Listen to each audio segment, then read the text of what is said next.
A reciclagem é um processo de transformação de materiais descartáveis em novos insumos e produtos. Apesar de ser uma prática antiga, atualmente as políticas de reciclagem são fundamentais para a preservação ambiental, assim como para o desenvolvimento econômico. Ela geralmente é realizada por meio da coleta seletiva, que envolve a separação adequada do lixo e possui cores, que possibilitam a distribuição correta dos materiais recicláveis conforme sua origem. Muito bem, para falar sobre a importância do trabalho do catador e catadora de materiais recicláveis, aqui no nosso programa de hoje, o Alesp em Pauta, eu recebo, através da plataforma Zoom, o Renato Paquet, que é secretário executivo da Recicla Latas, e também o Anderson Nassif, que é diretor da ANCAT, Associação Nacional de Catadores e Catadoras de Materiais Recicláveis. Muito bem, obrigado aos dois aqui pela presença. Então vamos começar.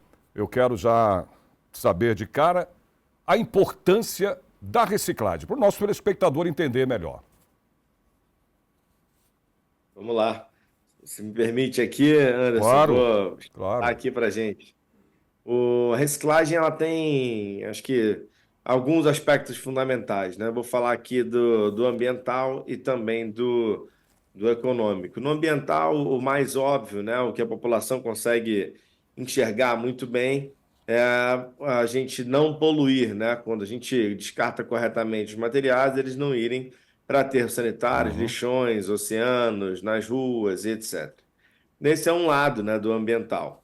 O segundo lado é que toda vez que a gente deixa de descartar incorretamente um material, ele passa a gerar renda, né? Ele vira um recurso, ele vira matéria-prima de novo e reduz também a pressão por exploração de novos recursos ecossistêmicos. O que eu quero dizer com recursos ecossistêmicos? Para cada, por exemplo, né, tonelada de garrafa PET que é reciclada, você precisa de menos petróleo sendo extraído, por exemplo. Né? O petróleo, minérios, etc., são todos recursos ecossistêmicos. Então, esses são benefícios muito fundamentais ali na importância da reciclagem. E tem toda a parte social também, e aí deixo para o meu amigo Anderson, que é doutor no tema, falar aqui para a gente. Pois é, o Anderson, que é presidente aí, né, diretor, né, Anderson, da Associação Nacional de Catadores e Catadoras de Materiais Recicláveis.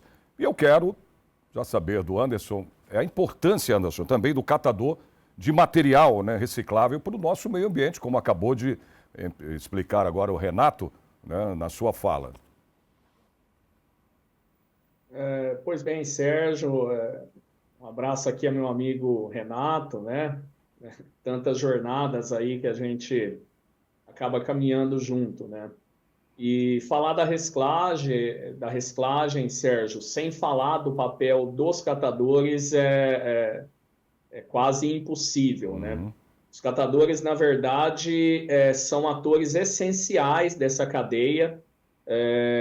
Primariamente, somos nós que coletamos e colocamos a mão nesse resíduo, que tem o intuito de ser desviado aí dos aterros, mares, rios. O Paquet falou muito bem aqui da questão econômica, ambiental, mas os catadores desenvolvem um trabalho, além do ambiental e econômico, um papel social muito importante, né? A reciclagem, para nós, é fruto de geração de trabalho e renda. Obviamente que os catadores deveriam ser mais valorizados, né? Até porque é o ente primário dessa cadeia tão nobre, tão importante, e muitas vezes os catadores ficam aí na invisibilidade, né? A nossa luta enquanto Associação Nacional dos Catadores e Catadoras, que completou 24 anos, né, nesse ano de 2024, para trazer a priorização dos catadores nessa cadeia, mas, além de tudo isso, também um processo de valorização, Sérgio. Essa luta nossa é incansável, né? A gente não pode falar da cadeia da reciclagem sem falar dos catadores, mas não é simplesmente falar e não praticar aquilo que é tão nobre, que é o processo de valorização de quase 1 milhão de catadores que existem no país hoje. Não, é a peça, né, Anderson, chave, né, Renato? O catador é a peça-chave. Sem ele, não tem, desculpa, mas não tem reciclagem, meu amigo. Porque né, ele falou da valorização, né, Renato? O Anderson acabou de falar disso, né? Eu queria que você até contasse também um pouco da empresa, né?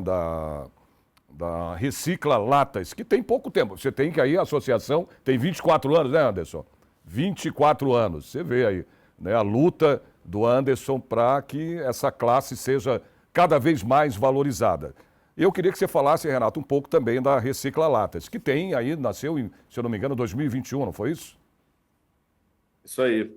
A Recicla Latas é uma entidade, né, que foi constituída em 2021 com o intuito de basicamente promover ali o desenvolvimento da logística reversa de embalagens de latinhas de alumínio para bebida no Brasil, né? As latinhas que a gente conhece. Então, o setor, né, se uniu, então, a Associação Brasileira dos Fabricantes de Latas e a Associação Brasileira dos Recicladores, né, a Associação Brasileira do Alumínio, que reúne os recicladores de alumínio, né, eles se reuniram para instituírem essa instituição, que é a Recicla Latas. Então, a Recicla Latas fez um termo de compromisso, né, um instrumento que a gente, como nós chamamos, junto do Ministério do Meio Ambiente, e tem por objetivos manter o índice de reciclagem das latinhas de alumínio acima de 95% no Brasil, produzir campanhas de educação ambiental e consumo consciente em todo o território nacional, também fazer o desenvolvimento, né, de ações e capacitações para gestores públicos municipais, então secretários de meio ambiente, técnicos de secretarias municipais de meio ambiente, para que eles possam fazer planos de gestão integral de resíduos sólidos que levem em conta ali os conceitos da economia circular, da reciclagem, a inclusão de catadores, né, na coleta seletiva, que é um aspecto fundamental para que tudo isso dê certo. Então, são alguns dos aspectos aqui que a gente tem dentro da Recicla Latas, Sérgio. É uma entidade feita para o aperfeiçoamento da logística reversa de embalagem de alumínio para bebida no Brasil, mas que tem como objetivo o desdobramento, né? O levar conhecimento, aquilo tudo que o setor, né, já desenvolveu de conhecimento ao longo de todos os anos que trabalha já na reciclagem no Brasil. Então, desde 1989, latinhas são recicladas no Brasil, né? Desde o ano de fabricação da primeira lata, já se instituiu também essa política de usarmos a latinha como matéria-prima novamente. Então, a gente tenta trazer um pouco dessa experiência sólida que o setor adquiriu ao longo de todos esses anos para os outros setores, né? Para que se desdobrem também em índices cada vez melhores, né? E aí saiamos todos ganhando aqui, né? Enquanto sociedade, enquanto também o nosso meio ambiente, né? E de uma maneira geral, o nosso planeta, né? Que é onde vivemos. E como é que vocês têm visto os dois? O Anderson pode até dar essa fala aí. Você falou o Renato acabou de falar do meio ambiente. Com os catadores, né, para reciclagem de material, como é que anda? A gente fala muito o tempo todo de meio ambiente, é preciso preservar, né, manter, né, o meio ambiente, você ter... Como é que isso ajuda mais ainda na conservação e na proteção do meio ambiente, Anderson? Eu posso aqui dizer que, no tocante aos catadores, né, é uma luta, Sérgio, como eu disse aqui, da instituição de 24 anos, em fazer com que essa categoria realmente seja reconhecida de fato e de direito. A categoria passa por momentos difíceis, né, principalmente... no tocante a uma questão que para nós é muito nobre, né? Os catadores são prestadores de serviço público, principalmente na área de coleta, triagem e destinação ambientalmente correta dos resíduos.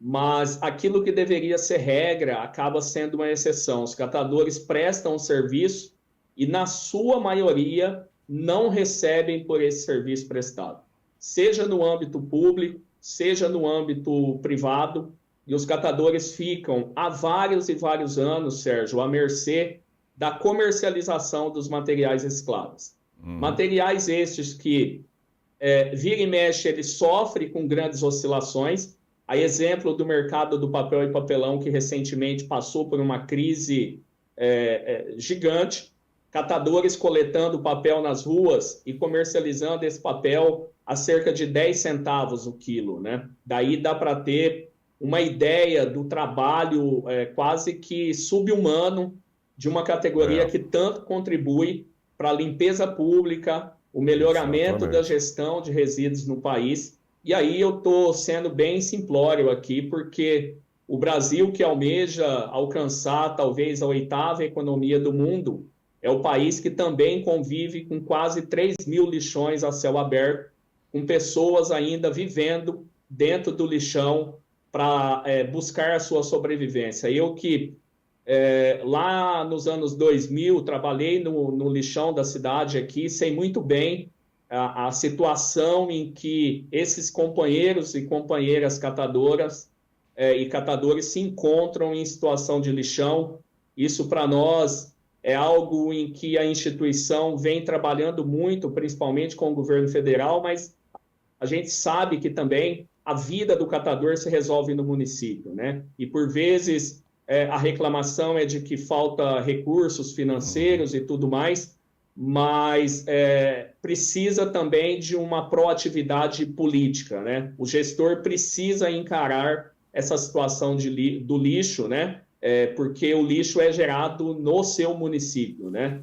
E, para tanto, tem que encarar de frente. Não é razoável um país tão lindo, tão belo, você conviver ainda com 3 mil lixões e pessoas ali tentando a sua sobrevivência em condições realmente dificílimas, né? Então, a categoria ainda carece não só daquele olhar mais apurado de valorização, mas precisa também que todos os entes aí responsáveis pela gestão de resíduos, seja eu enquanto cidadão, o Sérgio enquanto cidadão, que faça a sua parte, né? Que o poder público também faça o que é dever dele, e não podemos deixar de fora também a iniciativa privada. O Renato trouxe aqui questão ligada à logística reversa, que é obrigação das empresas que colocam embalagens no mercado, e tem esse instrumento na política nacional chamada logística reversa, que é dever do comerciante, distribuidor, fabricante a dar a destinação ambientalmente correta para esses resíduos, né?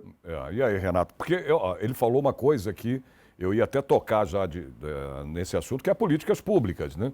Eu queria que vocês falassem nisso, né? O que é preciso, o que é necessário para cada vez mais, né, se ter essa profissão regularizada. Aliás, da regulamentação é muito importante a gente falar isso, gente, né? Porque é um trabalho árduo, é um trabalho né, que demanda é cansativo, muitas vezes até humilhante, né, ô Anderson? Muitas vezes os catadores são tratados aí, né? Desculpa a palavra, mas é uma verdade como lixo praticamente. Catador. Então isso precisa ser mais visto, mais colocado aí em situação de políticas públicas para que se melhore a situação dos catadores, né? Renato? Isso aí, sem dúvida nenhuma. Acho que vai trazer alguns números aqui para o nosso ouvinte entender ainda melhor aqui do tamanho daquilo que a gente está falando, tá? O Brasil produz anualmente 80 milhões de toneladas de resíduos. Isso é muito resíduo sendo produzido aqui diariamente, e a gente recicla somente 3% desses 80 milhões de toneladas. E desse tudo que é reciclado, mais de 90% passa pela mão dos catadores e catadoras, eles que fazem esse trabalho.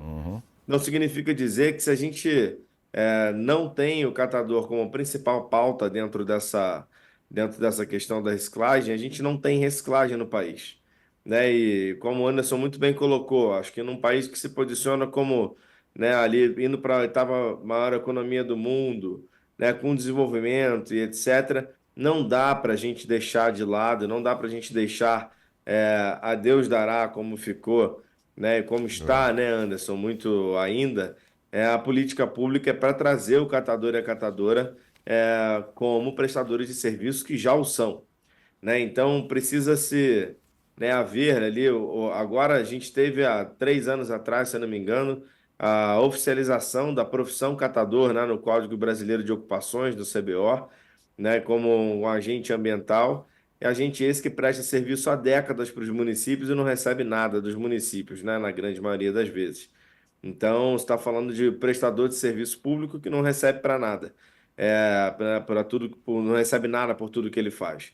E eu arriscaria dizer aqui que é o único, né, o único prestador de serviço que presta o serviço para o público e não recebe, né? Todas as outras frentes, na saúde, na educação, em abastecimento, em Uhum. fornecimento, em coleta e varrição, todo mundo recebe, né? Mas o catador, quando está ali no dia a dia prestando seu serviço, não recebe. E isso, né, acho que dentre várias frentes, né, a gente pode falar de recursos, pode falar de inúmeras formas de diversas desculpas, assim se falando, para não fazer essa inclusão. Nenhuma delas pode ser uma justificativa, todas elas são É. desculpa. Então, a gente tem hoje no nosso país, pra vocês terem uma noção, né, trazendo, né, para um campo mais real aqui, dos 3 mil lixões, né, que o Anderson colocou, são aí quase 40% do nosso país sem receber, sem ter coleta e tratamento adequado de resíduos sólidos. Em comparação, Sérgio, isso é o somatório da população da França e Uhum. da Espanha que não recebem coleta de resíduos. Você imagina isso acontecendo? Todo o resíduo da França e da Espanha indo para lixão. O mundo estaria falando sobre isso. Estava todo mundo com isso em pauta. Isso era pauta de reunião do G20, isso seria pauta de reuniões das COPs, né, da ONU, seria pauta de tudo, todos os lugares onde se discute, né, meio ambiente, onde se discute sociedade, se discutiria se a França e a Holanda estivessem mandando resíduos para lixões. E é isso que acontece no Brasil e pouca gente sabe. Então, na política ambiental, a gente tem, né, no arcabouço legal, vamos assim dizer, do Brasil, a gente tem inúmeras normas, tanto proibindo o destino para lixões, quanto dando o correto tratamento para resíduos sólidos, dizendo o que pode, o que não pode, dando ainda a regulamentação, dando também a pena, né, para o descumprimento.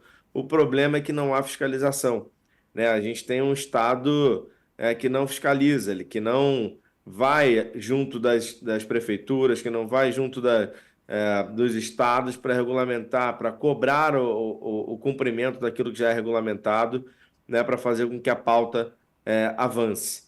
Então, acho que a gente precisaria de mais força, né, de mais cobrança para que as políticas públicas que já são construídas, e muito bem construídas, por sinal, sejam geradoras de efetividade, geradoras de transformação, de mudança para a sociedade, que é o que a gente tem. Não precisa de novas leis, novos decretos, nada disso se a gente fizer cumprir aquilo que já está escrito, que já está publicado. Eu acho que isso facilitaria muito o nosso caminho, né, e encurtaria a distância, né, daquilo que é necessário para a gente caminhar como Brasil e daria para a gente alguma chance de progresso dentro desse cenário. Você falou do Brasil, mas o Brasil realmente é um dos países, né? Parece que mais produz lixo no mundo, né? É um Isso aí, troço o quinto maior impressionante. produtor mundial. E aí, Anderson, como é que você vê então essa fala agora aí do Renato em Não, relação a. o Renato trouxe bem aqui, Sérgio, falando que 90% daquilo que volta para a cadeia da reciclagem passa pela mão dos catadores, né? Uhum. O nosso sonho, talvez esteja até distante, é que 90% desses recursos financeiros que movimentam essa cadeia venham para o nosso bolso também. Porque, na verdade, a gente vive numa pirâmide invertida, né? Somos aqueles que mais recuperam essas embalagens, né? Desviam esse material dos aterros, mas somos também aqueles que menos recebem na cadeia, né? E essa chave precisa ter uma virada, né? Porque a situação dos catadores, como disse, não anda bem, principalmente por ficar refém exclusivamente do mercado da reciclagem, não recebendo pelo serviço. Mas também, Sérgio, eu acho que é importante aqui utilizar esse canal de também trazer alguns gargalos da cadeia da reciclagem no país, né? O Renato falou muito bem aqui e a gente sabe que está faltando muito incentivo, né, para essa cadeia. Eu falo isso porque vários aí estão optando, Renato, e você sabe bem, em aquisição de matéria-prima virgem em detrimento de utilizar o material reciclável, né? Reciclado, né? Então, precisa ter incentivos para essa cadeia. A questão tributária é uma questão que vem minando as iniciativas boas do país. Não é razoável, né, Sérgio? Eu faço parte de uma cooperativa há 19 anos, né? E a carga tributária da cooperativa, ela drena recursos importantíssimos aí que poderiam, inclusive, dar um bem-estar de vida melhor para esses trabalhadores, né? A gente não é contra pagar qualquer tipo de imposto, né? Tributo, mas isso tem que ser de uma maneira justa, né?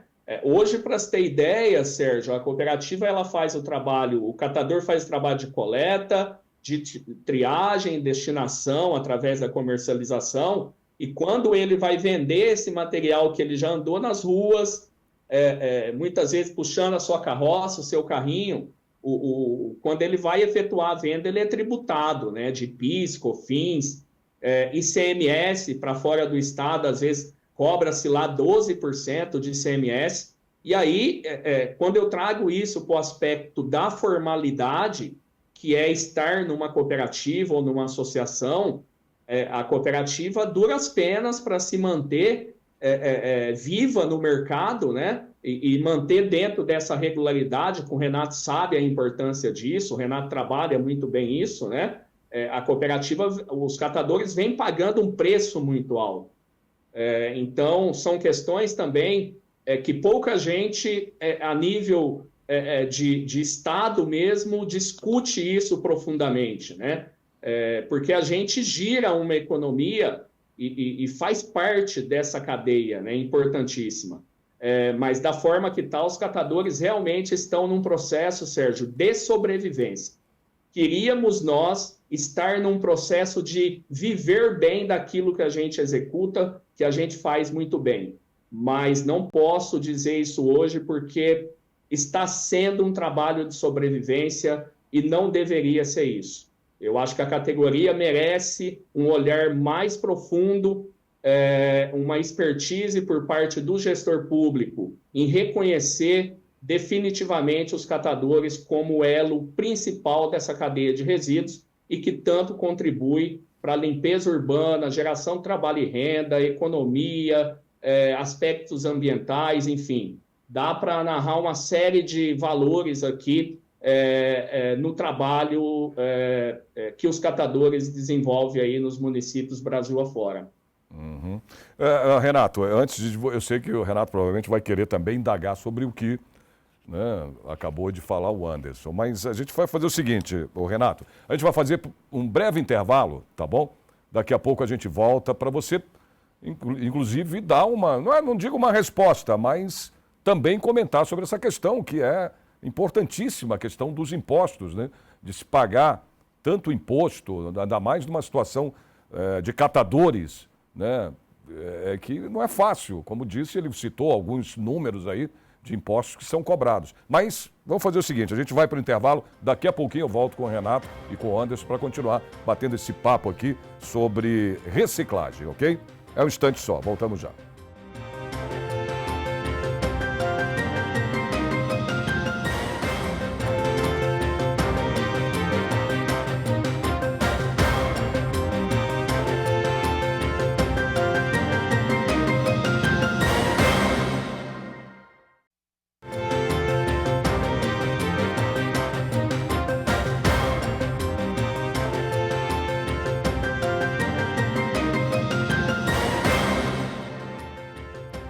Muito bem, estamos de volta com a Lespe em Pauta, hoje conversando, batendo esse papo aqui, né, sobre reciclagem.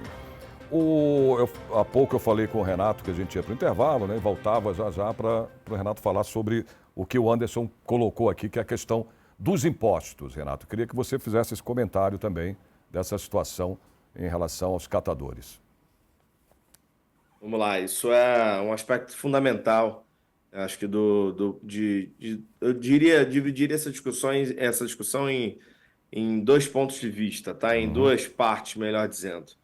A primeira delas é falar sobre algo que me soa como uma ilegalidade, tá? Que é a bitributação. Então, quando você tem nosso código de normas, né, e leis tributárias, a bitributação ela já é basicamente quase que proibitiva, né, dentro de qualquer setor. Mas na reciclagem não.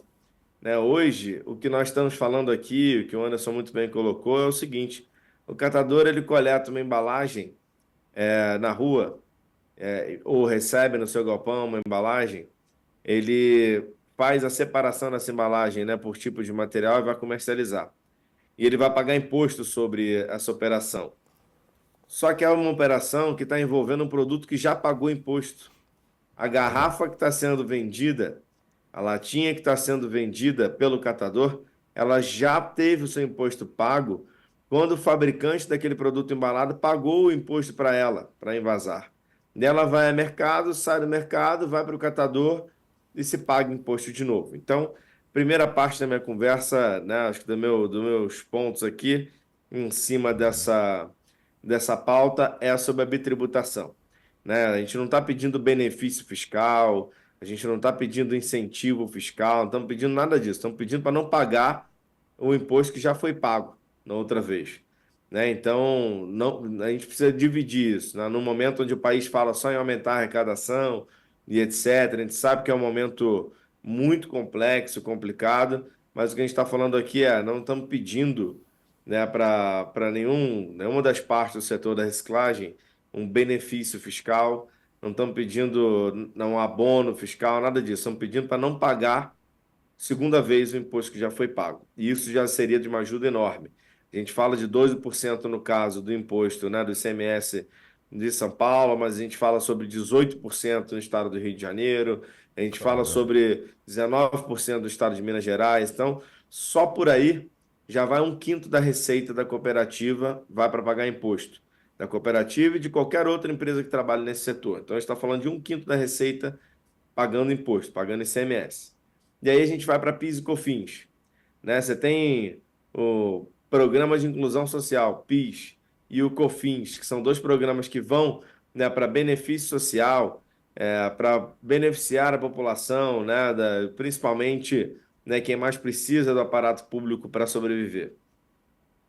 E você tem catadores e catadoras pagando esse imposto e não recebendo o auxílio o que seriam esses incentivos sociais que seriam oriundos do PIS e do COFINS. E lembrando, PIS e COFINS, esses que já foram pagos anteriormente na cadeia.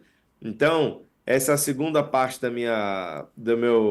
dessa discussão tributária na minha visão, os tributos vêm para que eles sejam recolhidos, eles sejam devolvidos em benefícios, né, para a população.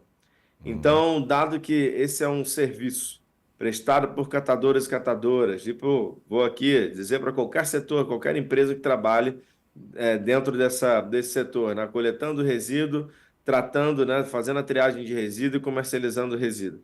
Isso por si já gera um benefício social. Essa é uma função que já gera um benefício social. Então, não precisaria se recolher impostos dessas operações para depois devolver o benefício para a população, porque o benefício já é intrínseco à atividade.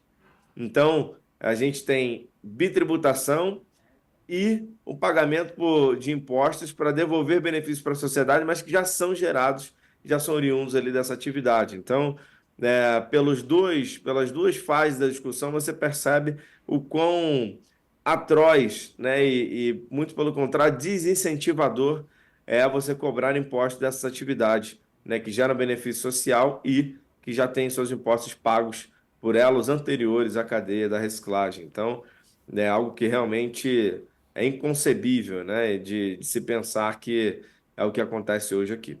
Isso tem que, né, procurar ser visto, revisto, né, e tentar mudar, né, Anderson, essa situação. A Assembleia Legislativa, a gente estava falando de leis agora, né, de políticas públicas. Eu quero lembrar aqui a vocês, viu, Anderson, que a gente tem também um projeto de lei aqui na Assembleia Legislativa que institui o Dia Estadual do Catador e Catadora, né, de materiais recicláveis. Eu queria que o Anderson até falasse um pouquinho, né, desse incentivo, que é um incentivo, né, também por parte aqui do Poder Legislativo, né, é uma lei, é um projeto que, claro, para virar lei precisa passar pelo Executivo, o governador precisa aprovar para virar lei, mas a Assembleia Legislativa já parte daqui, né, eu queria que o Anderson comentasse isso, instituindo o Dia Estadual aqui do catador e catadoras de materiais recicláveis. Anderson. Eu acho que uma iniciativa importante no sentido de valorizar esse trabalhador, né? Eu acho que tudo que vem para evidenciar a importância, a essencialidade dos catadores a nível de país é sempre uma iniciativa importante. Talvez também, Sérgio, o papel do legislador é de suma importância também, no sentido de criar, né, mecanismos aí que possibilitam, né, o pagamento desses serviços prestados pelos catadores, né? Você veja bem, aqui, talvez, em toda fala que você ouvir dos catadores, o início é sempre quase que um muro de lamentações, né? Eu não canso de falar isso porque eu estou sendo repetitivo, né?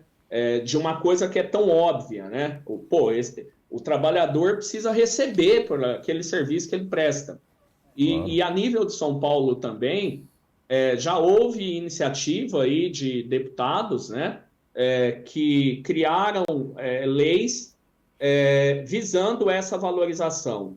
Uma delas é a obrigatoriedade de contratação dos catadores para a prestação de serviços em eventos públicos, né? E, salvo engano, privados também. E essa é uma questão, assim, muito simbólica para nós, né, Sérgio? Porque, veja bem o que acontece, né? O catador, quando é convidado para trabalhar em grandes eventos, aquele que patrocina, aquele que realiza o evento, ele contrata o banheiro químico, ele contrata a estrutura, ele contrata o cantor, e quando vai falar do catador, simplesmente eles querem trocar o material gerado na festa, no evento, como se fosse um benefício muito grande, né? E não se fala, geralmente, na prestação de serviço, né? Ora, se paga para o banheiro químico, se paga para alguém fazer a limpeza do espaço, não, né? Se pode se pagar imaginar catador, que é uma troca, claro, de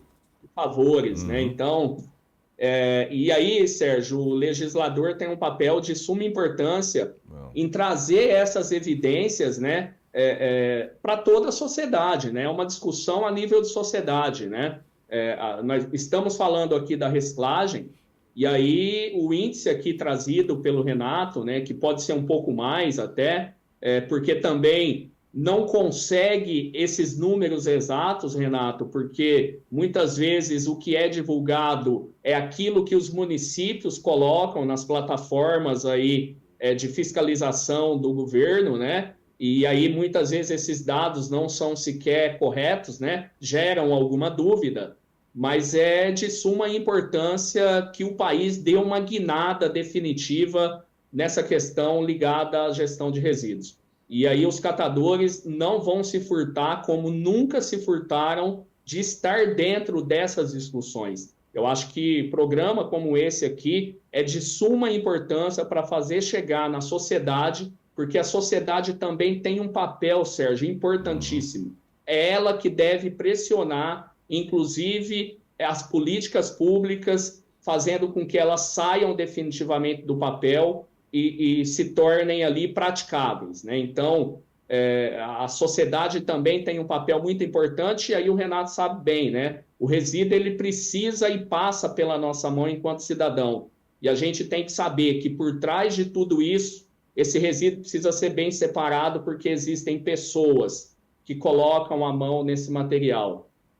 O ser humano carece de certa sensibilidade, e essa deveria ser uma das principais, né? Pensar no outro, né? Ou seja, o que eu estou fazendo aqui em benefício meu, mas também pensando naquele ente essencial que somos nós, catadores, né? Mas, Renato, do que ele falou agora, eu queria até chegar na questão que o Renato até no começo falou da divisão, né, da separação dos resíduos, produtos que são através de cores, né? O Anderson está falando aí que a sociedade, né, as pessoas precisam ter consciência também de que eles metem a mão ali, tem que tirar. Eu queria até que o Renato fizesse mais essa observação. Boa, vamos lá. Bom, o Sérgio, lá atrás, né, a gente teve uma resolução do CONAMA, o Conselho Nacional de Meio Ambiente, que instituiu, uma das iniciativas foi instituir para a coleta seletiva algumas cores, né, para que se faça a separação dos resíduos. E isso acabou por tornar mais complexo, na cabeça do consumidor, a separação do material. Então ele não sabia onde colocar porque não tem cor, porque não sabe aonde vai cada tipo de material, ainda que esteja escrito, ainda que tenha cor ali, ele não sabe se aquele, né, um plástico metalizado vai ser tratado como metal, como plástico, para onde é que vai cada tipo de material que ele tem.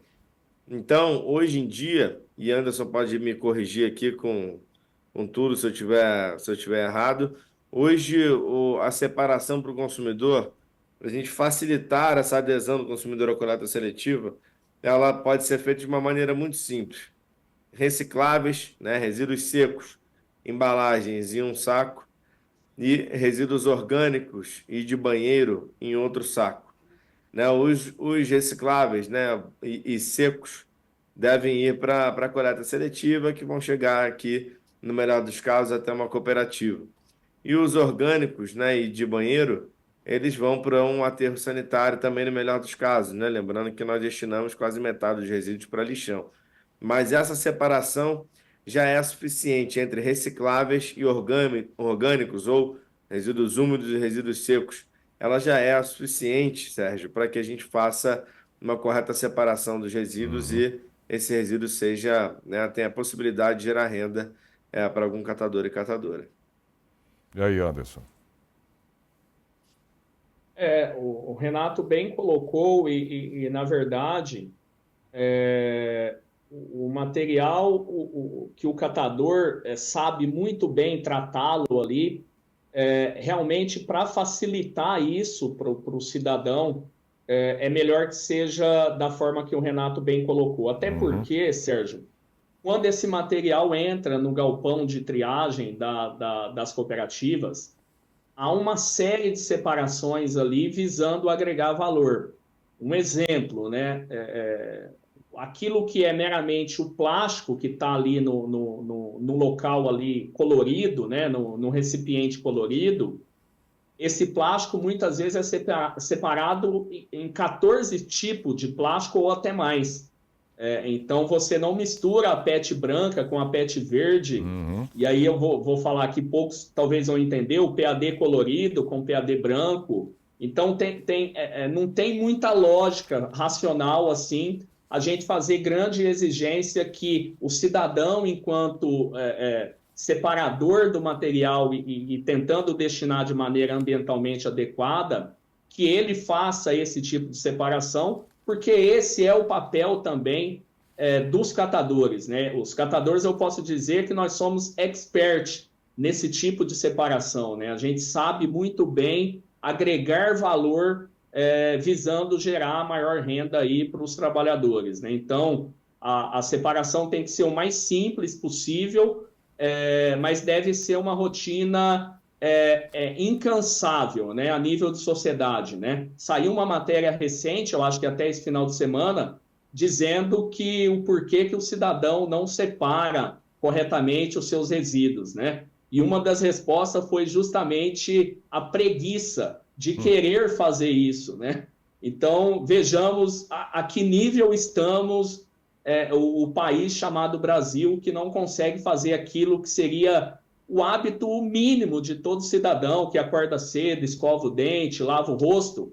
Ele também deveria, muito bem, deixar a preguiça de lado, buscar maiores informações e separar aquilo que é seu. Você que gerou dentro da sua residência e, para tanto, não é colocado o portão para fora imaginando que vai haver um salvador da pátria e isso vai ser levado, sabe-se lá onde, né? O cidadão também tem a sua responsabilidade. Não é só ele, mas ele também é responsável por aquilo que ele gera dentro da sua residência e tem o dever legal, inclusive, de fazer essa separação mínima bem colocada pelo Renato. Renato, aí, aliás, queria que o Renato até falasse do tipo de reciclagem. Nós temos 3 tipos, né, de reciclagem. A reciclagem, aliás, eu queria até tocar nessa que é complicada. A reciclagem química, por exemplo, não é? Você tem, é uma coisa meio também, né, complicada, se você não tiver, né, Renato? Não tem uma... Eu acho que, assim, em termos de... Se falar em reciclagem química, o nome químico parece que traz para nós aqui algo que seja muito danoso ao meio ambiente, mas na verdade não. Ela é um dos processos, Sérgio. Uhum. O que acontece numa reciclagem química? Vou dar um exemplo aqui para a gente, tá? Então, a gente tem lá um polietileno de alta densidade, um material que faz as embalagens rígidas ali, por exemplo, de sabão em pó, tá? Por exemplo. Então, você tem ali um polietileno de alta densidade. Esse polímero, né, que a gente dá esse nome de PEAD, se vocês forem olhar embaixo de cada embalagem, você vai ter lá o tipo de plástico que ele é constituído, aquela embalagem. Esse polímero que está ali, ele pode ser reciclado novamente como um PED, ou um polietileno de alta densidade. E ele pode também regredir enquanto polímero em algumas casas e ele virar uma nafta, por exemplo, que é uma quebra química desse polímero para trazê-lo para o que seria a matéria-prima que vai originar outros polímeros. Então, é como se eu dissesse para você que a gente tem o polietileno de alta densidade. Aí você tem outro tipo de material, que é polietileno de baixa densidade. Aí você tem o poliestireno, que é o PET. Então, você está vendo que você tem sempre esse nomezinho, né, se repetindo, esse ET se repetindo dentre os plásticos. É como se eu voltasse na reciclagem química para essa casa aí do ET e eu conseguisse produzir qualquer tipo de plástico a partir daquele que eu estou reciclando quimicamente. No entanto, esse processo de reciclagem química é muito caro, é uma conta que eu não vejo tecnicamente fechando no Brasil, tanto é que não temos nenhuma planta de reciclagem química no Brasil ainda. Há estudos, né, de grandes empresas com outras grandes instituições de pesquisa para se desenvolver uma planta. Há inclusive rumores de que já há uma planta em construção no Brasil, mas eu acho essa conta muito difícil de fechar, muito distante de fechar, e principalmente, né, ela não é a solução para a nossa reciclagem, né? Ela é mais uma maneira de se reciclar. Mas enquanto você não tiver o resíduo sendo coletado na porta das casas, chegando para que os catadores façam a triagem, você pode criar qualquer tipo de mecanismo para reciclagem que ela não vai aumentar, né? O que vai acontecer é que você vai ter novas formas de fazer essa reciclagem, mas a quantidade de material reciclado vai ser sempre aquela que passa pelo catador e que vai chegar na indústria. Você tem a mecânica também, parece a energética, né? Você tem Isso, aí a mecânica é aquela mais simples, né? Sim. Você tritura o PET, por exemplo, e faz um novo material PET, né? Faz uma nova garrafa PET ou um tecido PET, né? Que agora está muito em alta, né? As camisas e toalhas, etc., feitas de PET. E a reciclagem térmica também é uma que a gente não tem no Brasil em operação, que ela tem a primeira planta está sendo construída e faz licença de instalação no estado de São Paulo, mas que também ela traz um aspecto que muito me preocupa e certamente também preocupa aqui o meu amigo Anderson, que representa agora mais de 1 milhão de catadores no Brasil.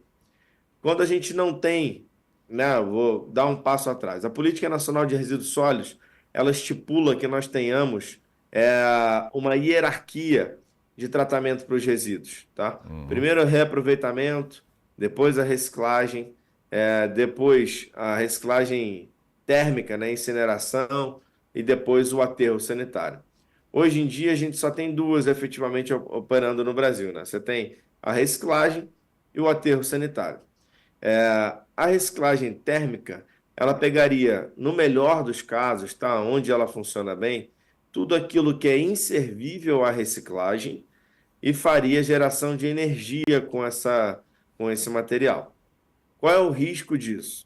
Se nós estamos falando aqui que no nosso cenário jurídico hoje, nós temos as melhores leis, mas essas leis não são cumpridas nem para coleta de resíduos, quem é que vai garantir que não são os materiais recicláveis que estarão sendo incinerados dentro das plantas de recuperação térmica, recuperação energética?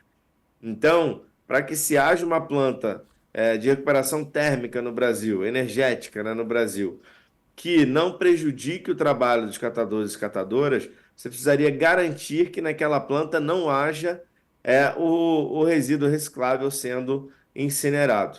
E aí, para que isso aconteça, a gente precisaria de muita fiscalização, muito rigor, e como é algo que não vemos em outros elos dessa cadeia, eu não acredito que é aquilo que vai acontecer somente com os térmicos, e por isso eu acho um tanto perigoso que aconteça no nosso país. Mas, lembrando, ela é muito melhor, por exemplo, do que deixarmos os resíduos em lixões, né, indo para oceanos, indo para rios, etc. Claro. Mas está longe de ser a nossa primeira opção.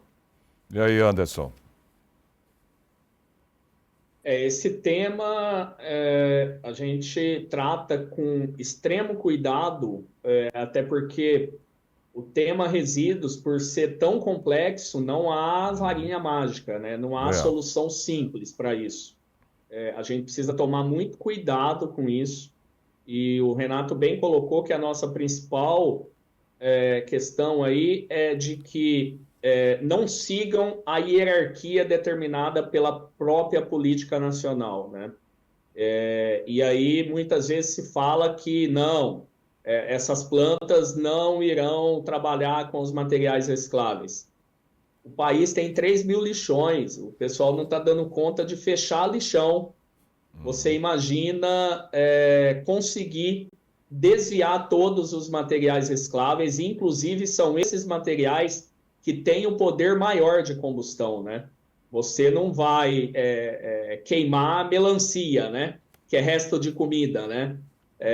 Basta pegar um isqueiro e tentar colocar fogo na melancia e colocar fogo numa garrafa PET para ver qual que dá a maior combustão, né?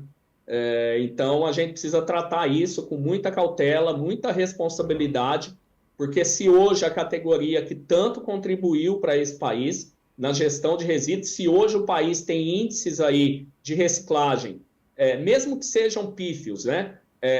Muito em decorrência do trabalho dos catadores, né? E aqui, Sérgio, eu faço um destaque que a ANCAT, o próprio Movimento Nacional de Catadores, a Unicatadores, que é todo o nosso ecossistema, a gente está falando muito aqui de cooperativas e tudo mais, mas a gente não pode esquecer que tem a sua maior parte dos catadores estão nas ruas, né? E ainda na informalidade. Então, primeiro que o país deveria ter um censo para mapear realmente esses trabalhadores a nível de país, verificar, inclusive, se eles estão sendo cobertos pelas políticas públicas, né? Seja a nível federal, a nível estadual, mas precisa realmente que esses catadores consigam minimamente garantir pelo menos a sua seguridade social, Sérgio. Veja bem, eu estou falando de algo aqui em que você tem quase 1 milhão de catadores e eu tenho certeza absoluta que boa parte deles sequer conseguem, nesse exato momento, pagar o seu INSS, que seria o mínimo de todo trabalhador ter uma garantia social. Muitas vezes o catador faz opções ou coloca comida na mesa e garante essa comida todos os dias, ou então ele vai lá e paga os seus impostos ali a duras penas, de ficar, inclusive, chegando em algum momento do mês ou da semana sem o próprio alimento, né? Ficando ali na insegurança alimentar. Então, assim, é um tema que carece de um aprofundamento maior. Eu acho que nunca se falou tanto em questões ambientais no país e no mundo, né? E eu acho que esse tema tem que ser um pouco mais aprofundado. aprofundado. Sem dúvida nenhuma. Quando diz respeito ao trabalho dos catadores. Perfeito. Olha, infelizmente a gente chegou ao final do programa, o tempo já estava quase estourando aqui, mas eu quero saber de vocês, ô Renato, se você quer falar mais alguma coisa, deixar uma mensagem, talvez, né, para as pessoas, para o telespectador, para a nossa classe aí de catadores e catadoras de recicláveis. Minha mensagem para eles é sempre a mesma, né? A gente luta na mesma trincheira aqui para fazer com que, né, o trabalho deles seja reconhecido, que a gente faça, né, com que essa profissão seja tratada com a dignidade que ela traz e que sabe um dia a política pública e nós como cidadãos consigamos retribuir tudo aquilo que é feito por nós e para nós, para a nossa sociedade, através dos catadores e catadoras, né? Do que eles fazem no seu trabalho no dia a dia. Se a gente está falando aqui que 90% dos resíduos que são reciclados no país passam por eles, a gente está falando que eles estão salvando um pedacinho daquilo que a gente chama, né, de país aqui, um pouco do que a gente tem aqui de política ambiental, passa pela mão deles e quem está sendo beneficiado somos nós. Então, tudo que nós, né, pudermos fazer por eles e trabalhando com eles, acho que seria o melhor caminho, né? O Anderson sabe, eu trato sempre toda cooperativa que eu vou como uma empresa e todo cooperado como empresário, né? Essa é a mesma seriedade que eu gostaria que todos tratassem, né? Tanto no campo da política pública quanto enquanto cidadãos e cidadãs, né? Eles são empresários gerindo seu próprio negócio, desenvolvendo também um campo econômico fundamental e extremamente importante no nosso país, mas que são vistos ali como, né, uma categoria que eu não preciso contratar, eu troco o serviço dele por resíduo, né? E leia-se bem, antes de fazer qualquer triagem, qualquer resíduo é lixo, tá? Então, eu estou trocando um trabalho, um serviço por lixo. E isso é algo que deveria ser proibitivo e, acima de tudo, ele já é proibitivo moral e eticamente a qualquer cidadão que faça o mínimo esforço para entender como é que se vive, né, da profissão catador. Então, minha mensagem é sempre de total e restrito apoio a todos e todas que trabalham. Perfeito, Renato. Obrigado pelas suas considerações. Anderson, rapidamente, as suas considerações. Não, bem rápido, eu acho que nós, catadores, somos profissionais dessa cadeia, né?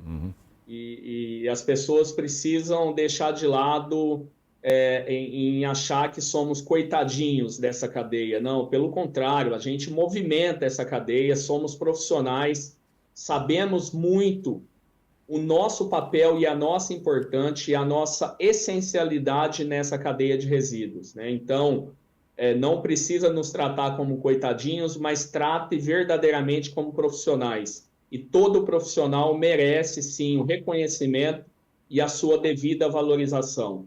E pode ter certeza que pode acontecer tudo. A única coisa que não vai acontecer é os catadores desistirem de fazer com que esse processo, que é exceção no país e que deveria ser regra, aconteça dia que poderia ser hoje, amanhã ou até no futuro, mas desistir jamais. Os catadores continuarão exercendo essa atividade com muito orgulho e muito prazer. Perfeito. Quero agradecer então a participação do Renato e do Anderson aqui hoje, batendo esse papo sobre reciclagens, catadores e catadoras. Obrigado aos dois pela participação. Obrigado. Obrigado. Até. Imagina. O Alesp em Pauta de hoje termina aqui. Espero vocês no próximo programa. Até.